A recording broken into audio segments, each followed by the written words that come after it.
Hi there. We're frankly a bit perplexed by this movie. I think many people are like shocked by either. Sorry, many people, but just like people are shocked by this movie. They don't like. People love it. People hate it.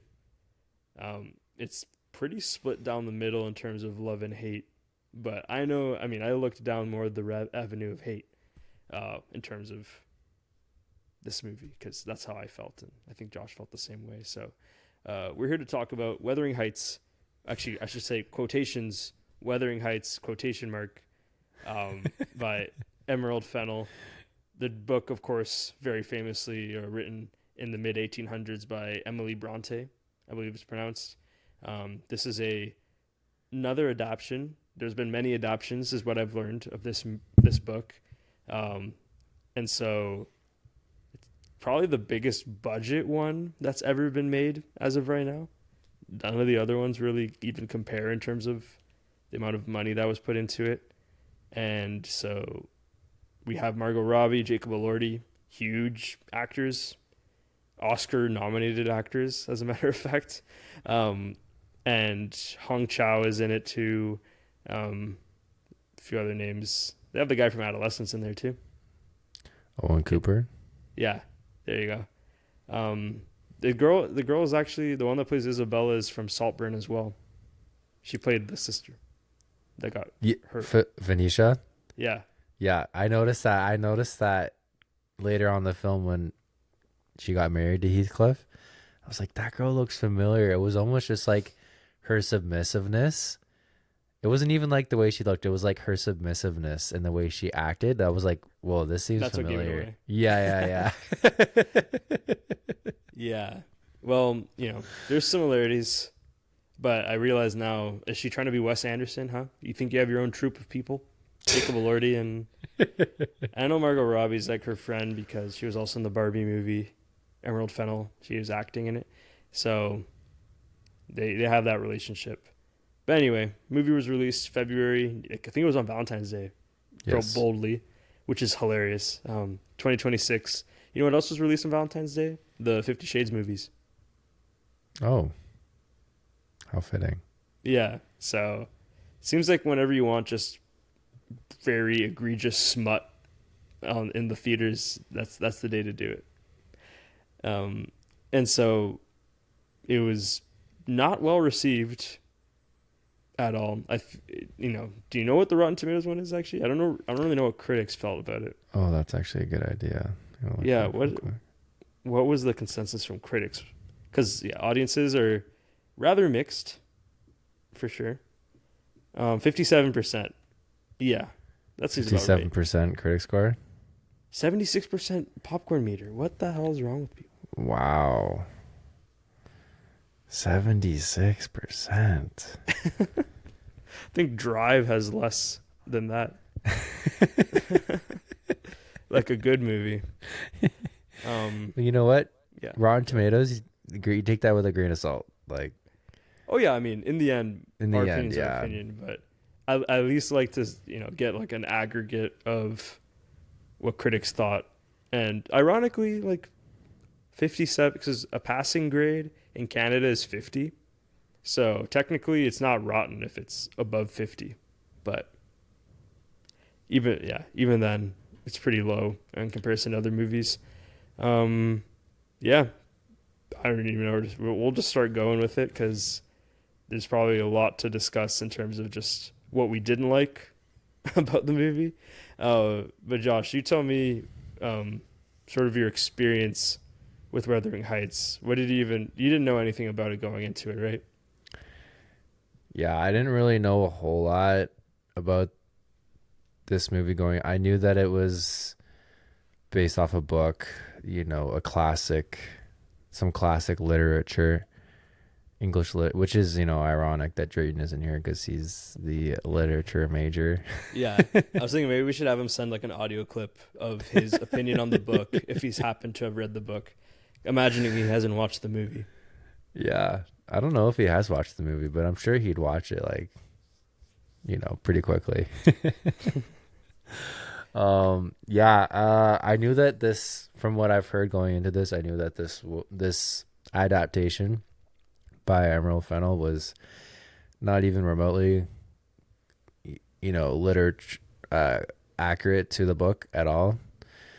Lots of holes in the plot as to what the book was, but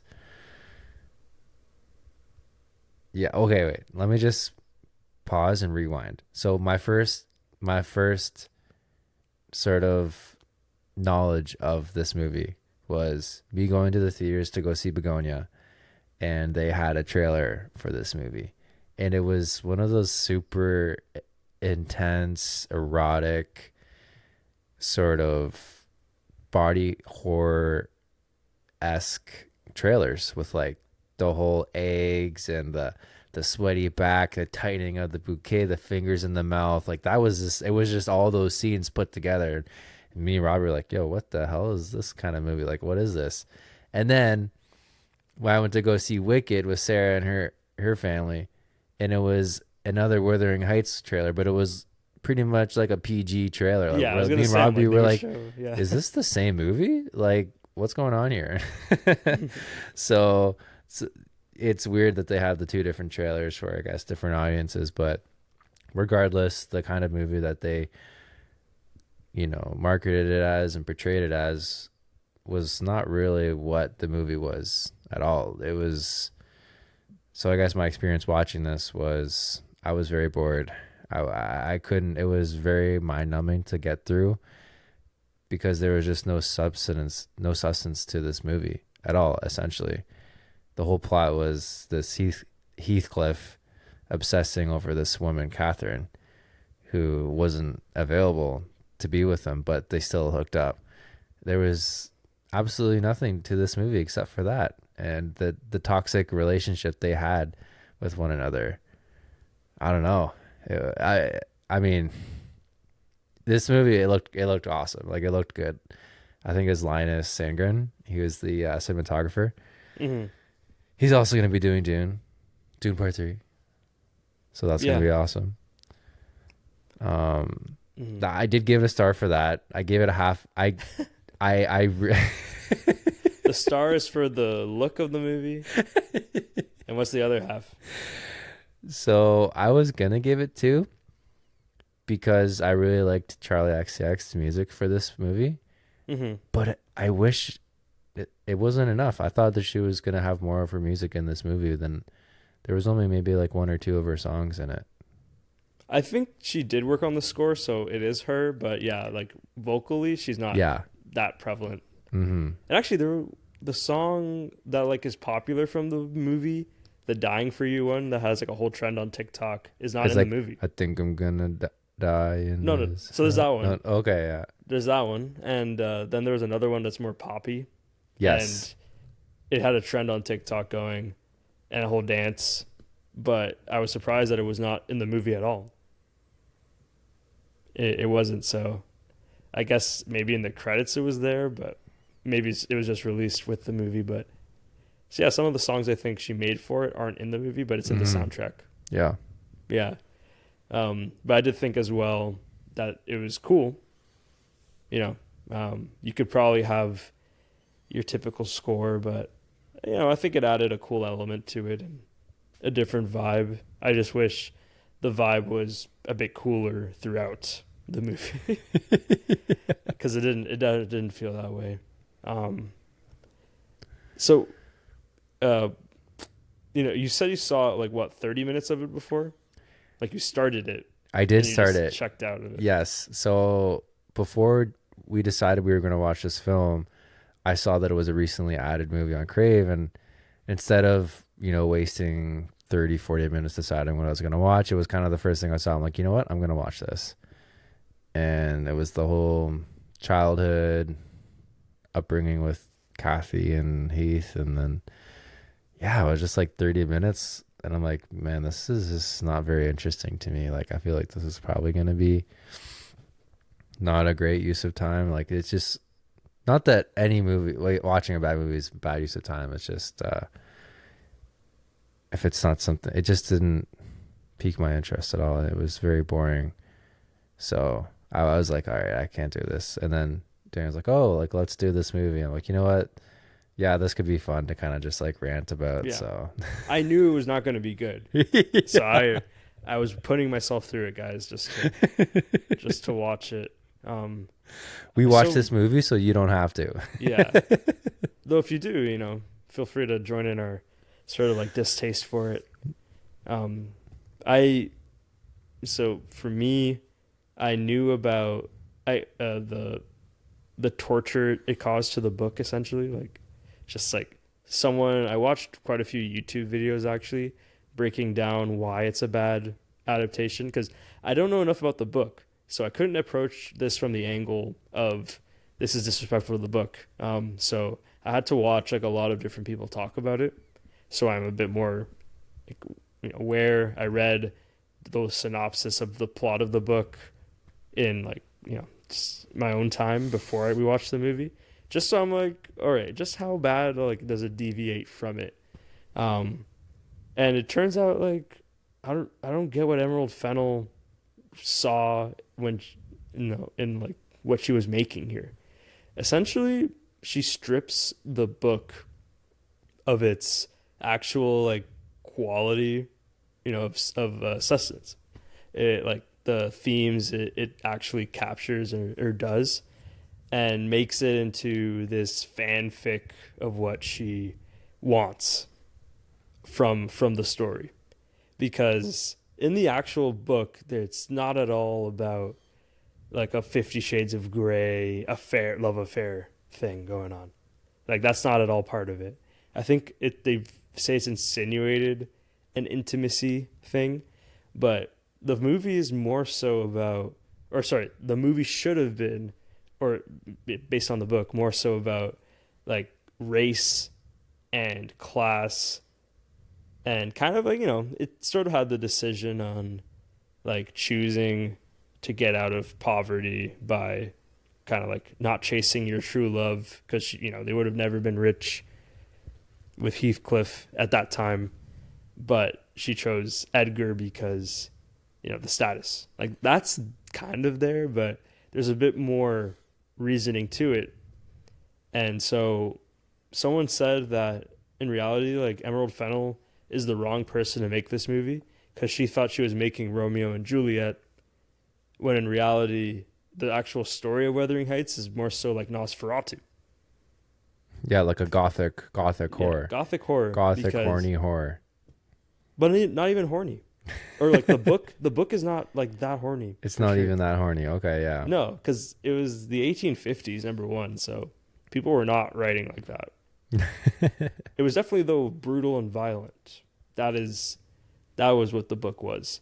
So essentially the actual plot of the book is that we follow more so Heathcliff being mistreated from when he was younger, and we'll get into like why a lot of people are upset about the race. It does play a part into it, of the character, and just his mistreatment and losing sort of the love of his life to Edgar. Like, that does still happen, but not in the same way. And so he disappears, and he comes back super rich, as he does in the book, but he doesn't really win her over because he's rich.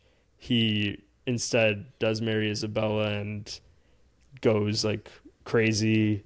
I guess I'll bring this up, that in the movie there is no character that's vital to the story, and it is that in the book, Catherine, or Margot Robbie, she has a brother.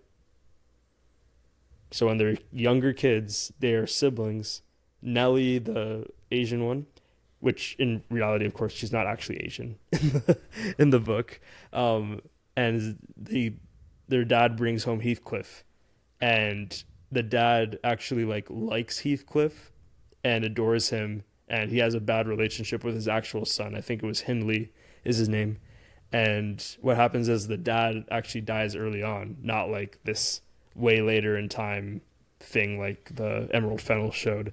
And so that leads the son to have the estate, and he turns Heathcliff into a slave. So that's what tortures Heathcliff goes through a really rough time, and then he takes like a revenge plot when he comes back with money. He like marries this person so he can take over their account and gets this money, and he abuses Isabella, but not in the way the movie showed, where it seemed like she actually kind of enjoyed it. So basically, what I'm getting at is she kind of took away the story of the book in order to make this smut story that people were crying at. Like, I don't get what there was to cry at in this movie. I don't get it. And correct me if I'm wrong, but wasn't Heathcliff in the book black? That's what also made it so like not just a social class, like taboo, forbidden marriage, but also it's a race thing. It's like they never insinuate that he's black, but he's definitely darker or of different shade to them. And so they call him a gypsy, so it could be even said that he's kind of like of a Romanian or just a different vibe completely. That is not a white, like Heathcliff is literally just like another poor white boy in this movie. That's who he is. Yeah, like it takes away that whole point of the story. So a lot of people just argued that this is like not the story. This is not, you can't just not have the character like not be accurate. And in reality though, a lot of the adaptations, it is a white guy. But sometimes they try to paint the white guy, not black, but just like you can tell they tried like tanning him up to fit the story. But another one is that like, so Margot Robbie, first of all, she's way too old, and so is Jacob Elordi. They even said like they should be a lot younger. The story is kind of about like a teenage love, which makes sense because teenage love is kind of obsessive, right? Yeah. Like that's the toxic. Yeah. When you have, I'll point out why this is like flawed. That scene where Margot Robbie like is shocked at like the people having sex below her. If you remember that, yep. It's like hard to buy. It's like you're a grown woman, like she was acting like a teenager, but you watch and like Margot Robbie, as attractive as she is looking like an older woman in her 30s. Like she doesn't look. Yeah, she does. Right. So it was just kind of weird. The vibe of the scene was weird. And of course that scene is not in the book either, because that character that's having sex is a like ugly dude in the book. He was not messing around like that. Yeah, go ahead. I was just gonna say putting the horse clamps into a girl's mouth and using it as reins, doggy style. Yeah, that was crazy, and that's what I mean. Like, what? That's not in the book, and not everything you can adapt to, and change things up, but it's kind of like blasphemous that you took this woman's work that has a lot more meaning to it, and you just kind of like crap all over it, Oh yeah, well, hearing you talk about how much she's changed, it just reminds me of when Kubrick made The Shining and how Stephen King was not a fan of his adaptation, and he made it public. But was this a woman who wrote this book? Yeah, Bronte, right? Emily Bronte. Yeah. It's too bad that she is not alive to defend herself in her book with this kind of slop. Yeah, well, at least Stanley Kubrick made a movie that, no one's talking about how bad the movie is. No, yeah. Right. I've never read The Shining. I'd imagine probably it's a good read. I'd be interested to know if people that read The Shining think they enjoy the movie more or the book more. But yeah, this is just totally like unacceptable almost, the level of, I would even say, disrespect that Emerald Fennell showed to this movie. And she tried hiding behind she kept saying about that this was her interpretation of the book as a teenage girl or something. And it's like, what are you talking about? It's Like, probably just one of her weird fantasy yeah, sex dreams that she wants to write absolutely. about and make and do a movie. Yeah. So I guess another. So yeah, you have Heathcliff. His identity is different. Turns out that Catherine's identity is also different, and it actually like plays a role in the story. So Catherine is brown haired, like brown eyed, and Isabella, who happens to be brown haired and what like the total probably perfect person for Catherine rather than Isabella, she is supposed to be blonde and blue eyed. And the whole point of the book is that this rich family, the Lintons, stand out in like their class and all that because yeah, they are like fairest of them all, sort of thing, in terms of like Aryan race like features, and Catherine is not. So people are just pointing out that like Emerald Fennell seemed to like on purposely switch everything when it should be the opposite, because the guy who plays Edgar in this movie is like of Pakistani descent. So he's the like more so like a racial person. Like he has color to him. And so would that not be a better fit for Heathcliff? Why would you make Edgar? So she takes away just like the whole concept of that like the class part of it or just like race and all that playing into it. So I think there's a lot you can go off of that, and but yeah, I guess I've already established. In the end, she just kind of stripped it, and like someone said, she took a sledgehammer to it. That's how they described it. Dang. Honestly, I feel like if I read the book, I would hate this movie even more. People who read the book absolutely just despise what this is, and it opened up a conversation. One of the content creators did like talked about is that it's really popular now. Just this very sexual type of book, right? And I guess 50 Shades of Grey is there already.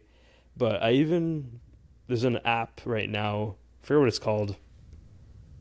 It's called the Eve app no, not Eve. Eve is a different thing. Smut app. Let's see. And they have famous people. Quinn. It's called the Quinn app. They hire like famous actors to read, or not actors even, but just famous people, and they read like these scenarios or fanfic scenarios, and women can pay a subscription to this service and listen to it. And all the comments, women are just very openly discussing their masturbation techniques and whatnot. So, just to say, the truth is that there's an audience for specifically this type of thing. And I think if you go into a bookstore like an Indigo, a lot of the time at the hottest reads or whatever, it's kind of like these types of books where the main focus is whatever about a grander story, because I think what sucks about this movie is that even if you tried to make it just a romance story, it was not a good romance story. Definitely didn't feel that way. How did you feel the chemistry was between Margot Robbie and Jacob Elordi? Honestly, it wasn't like as bad as people were saying it was, in my opinion. But I do think both of them don't quite deliver like an interesting performance. You know, Mm-hmm. main issue I guess would be with Heathcliff's lines whenever he was trying to just like proclaim his love for her. It felt so cheesy every single time. Like sometimes they can say it and like it maybe sounds a bit smooth. This one was not. That was not the case. This is very like, I love you, and I would move 100 moons, and I would Yeah. lick lick your fingers, that even though you put them in your coochie. And that's where the cringe comes in for me. Like when he was delivering those cheesy lines, it was like, man, I feel bad. I'm sorry. I feel bad for you. I'm embarrassed for you. I wonder if those are even in the book. They might not be. I don't think so. So like, Could yeah. you just imagine though, like being on the edge of a cliff and like the blowing wind trying to like rub one out?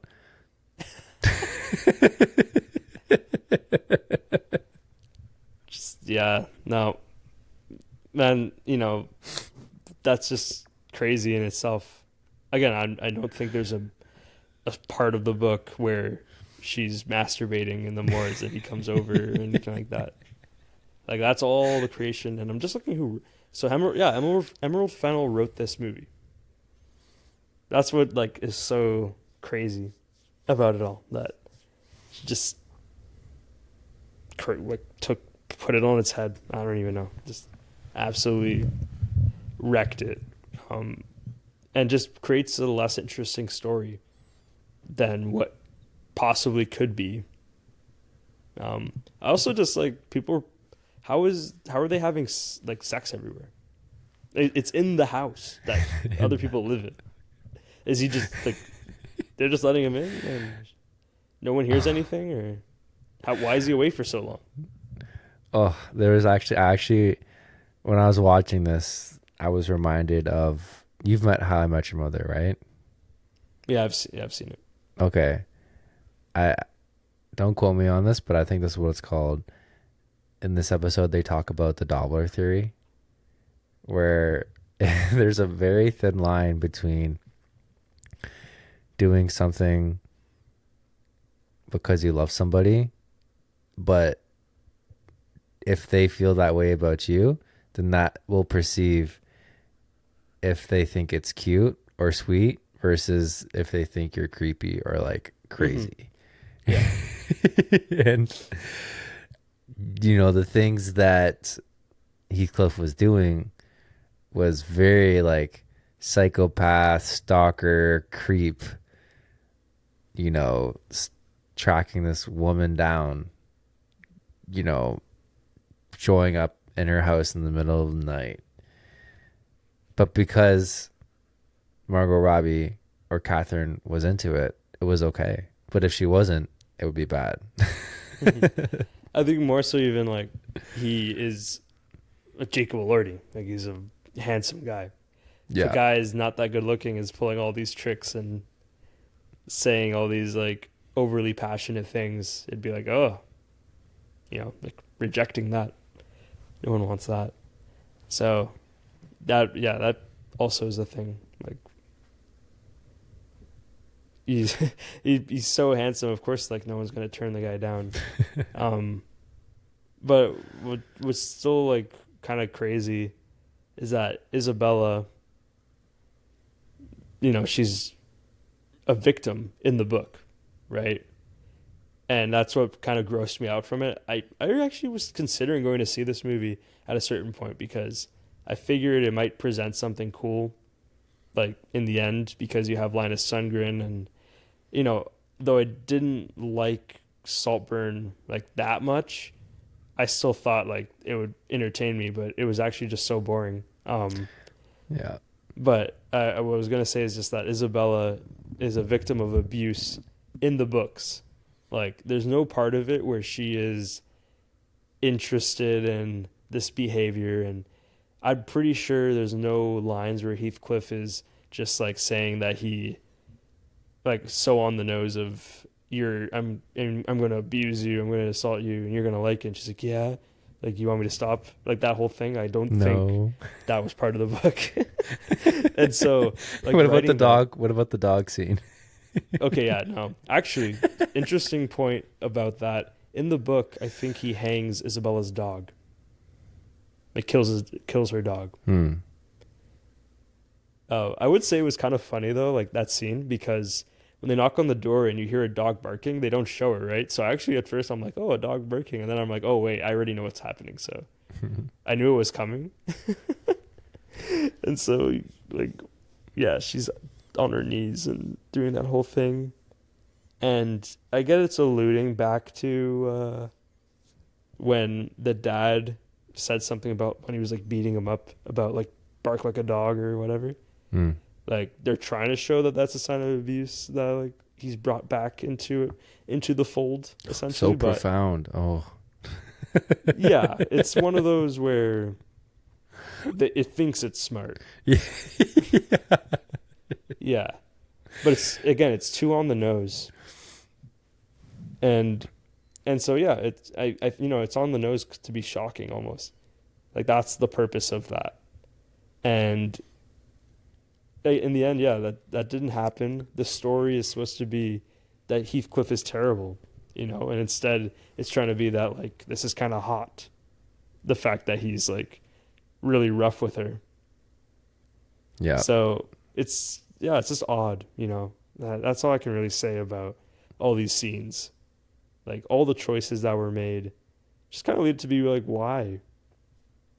I don't need a straightforward movie, but again, it's honestly interesting because she has a lot of symbols or things that again she was like alluding to that pop up later, but at the same time, the lines and the dialogue are so like just telling the audience what they're thinking that the filmmaking itself isn't all that interesting because having actors just be able to not like having just the movie not have to spell things out for the audience, like that's what's a cool movie. But I don't know, it's both like dumb and trying to be too smart all at once. No. Yeah, I agree. One thing I noticed, you probably noticed it too, but all the color red, Mm-hmm. the dresses, the wallpaper, the blood, the corridors. What do you think that represents? Well, I know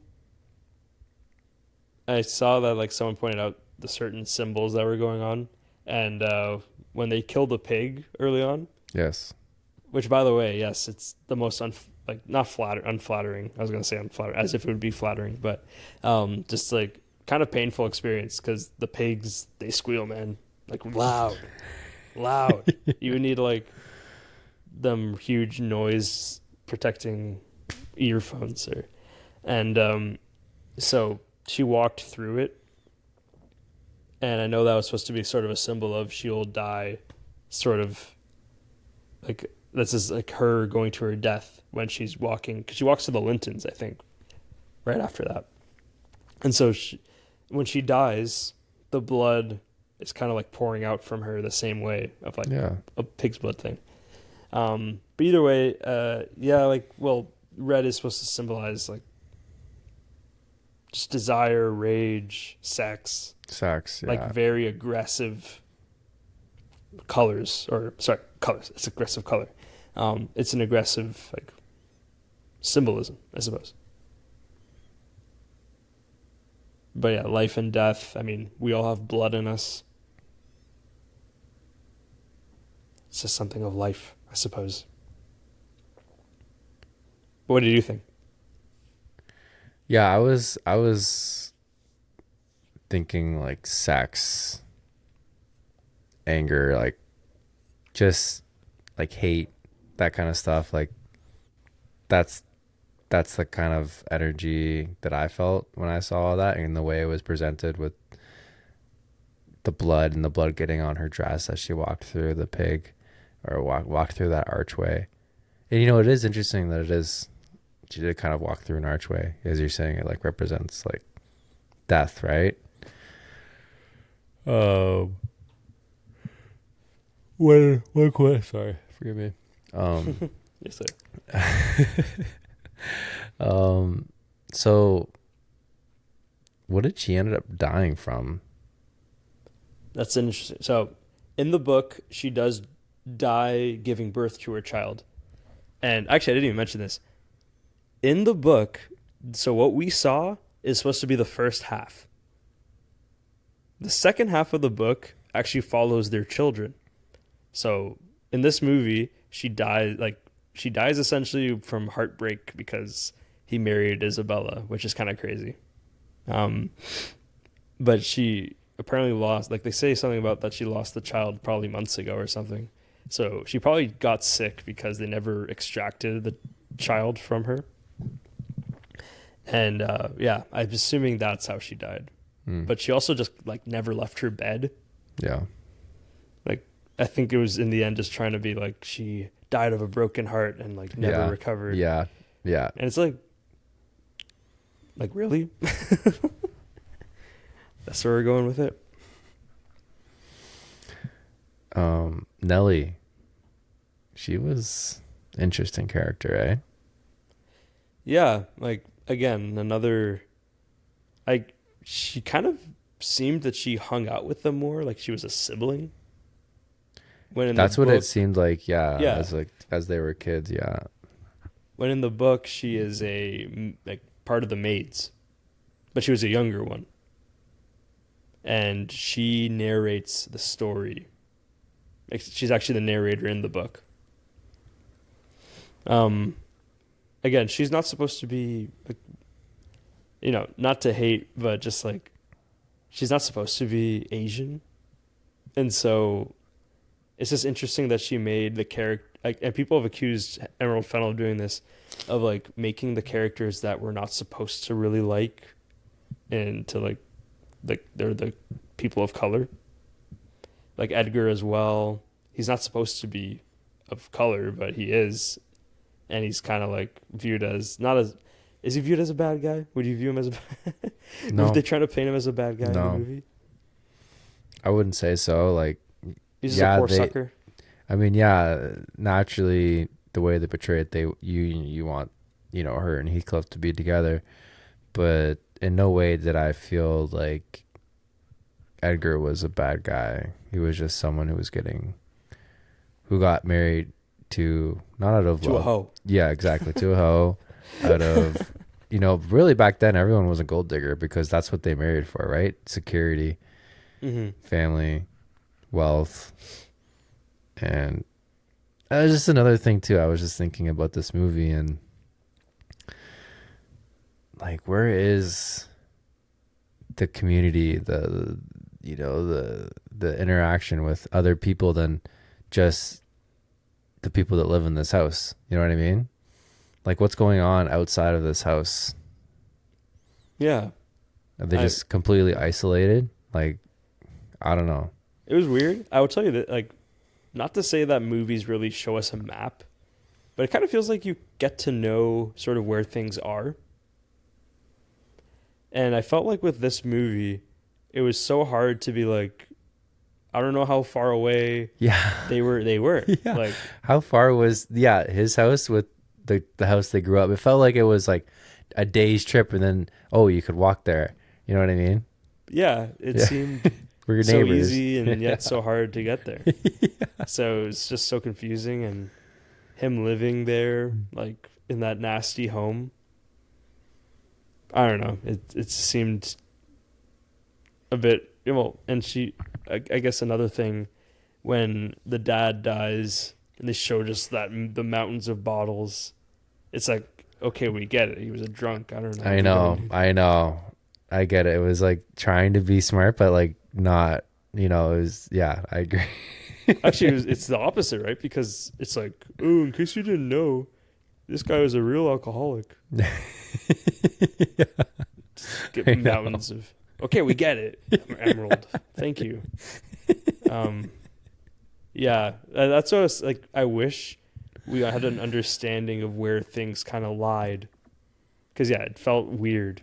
Just we were here one day and here the next day, without really understanding why we were in certain areas. If that makes sense. Yeah. Because sometimes they were doing it at his place. Sometimes they're doing it at her place. There's that one time they were in the carriage, and it's like, well, where is this carriage? Aren't there horses around? Yeah. Who was riding? Who was directing this carriage? Yeah. Or the funeral happened, and they're. I know. Like, out. where are all these people coming from? All of a sudden. Yeah, and there were people putting the dirt back on top of the casket, and they're just making out in front of them, and I'm like, how big is this place that they're not worried that people are going to talk about? I know. It's like, that's just ridiculous. So yeah, that whole, I suppose, like, montage of just escapades, it just like felt like unrealistic. I'm like, they're really going for it, huh? They're just obsessed with each other, and they can't hold back. The love is too strong. Mm-hmm. So I think that's fine if you have that. I just, in the end, the book is, or, actually, I'll maybe say this. Uh, some directors really hold back from showing sex or intimacy quite like that because, not to say the mystery is there, but,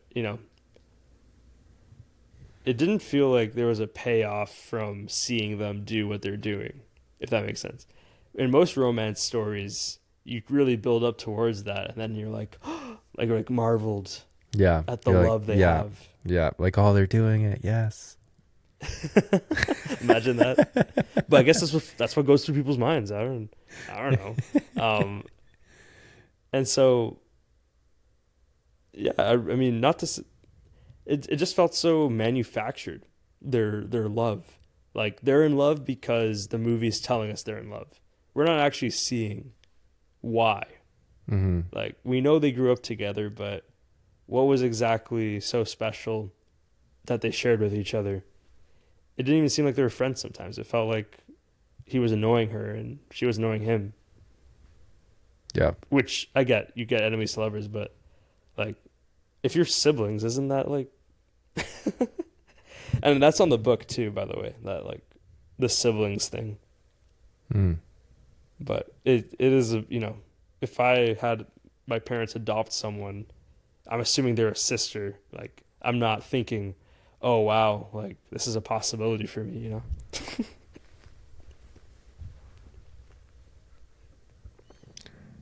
Sorry, I'm just pulling up that video I sent you. I remember there being some comments of them defending like the forbidden love and why it's so emotional. Well, that's to say, like, is this because she died and he was with someone else? I'm actually even drawing a blank on, like, does the movie just end after she dies? I don't even remember what the ending of the movie was. Yeah, pretty much. Like, Yeah, he stays with Isabella at that point. That's what we're led to. Oh, wait, well, he goes and he's like, no, Kathleen, whatever. Right? You know what I thought was so silly? It was when Heathcliff finally gets to the house and Edgar comes out and he's like, oh, you don't want to go up there. And he's like, like, F you, like, I'm going up there. And he goes up there and she's like pretty much wrapped up in blankets, like she's already dead pretty much. Mm-hmm. And he's like, for God's sake, someone get a doctor in here, get a doctor. It's like, dude, you don't think they've already done that? Like, come on. Yeah, in the end, as we've discussed, like, I could share even more. I'm not that well versed in the book. And it doesn't have to be about the book, The movie itself was just not entertaining enough for anyone I've talked to about it. So, frankly, they need to hit the drawing board again, or Emerald Fennell maybe deserves less money. Like, if you're going to be churning out slop like this, like, it's just nothing. Like, you're never going to pull me back in. And I'd be interested to know just how many people were turned off from maybe one of her movies after this. But yeah, I hope that in the future, maybe Robert Eggers can do a Wuthering Heights based on what people were saying. Like, that would cool. Go hard. Robert Eggers, that would be good. Because it's just not supposed to be a nice story. Like, there's not supposed to be a love story in the end. Like, there's a bit of a love story in terms of like the passion they had for each other, but it was not something that was ever explored to this extent. And I think for good reason. And they kind of like end up like, one last thing in the book, she is a ghost. In like the beginning and in the end, you understand that like he, because of his sins essentially, and like he asked for her to haunt him, and so she has stayed with him. That's like way more romantic than anything they showed in the movie. Yeah. So, yeah, it's not just about this.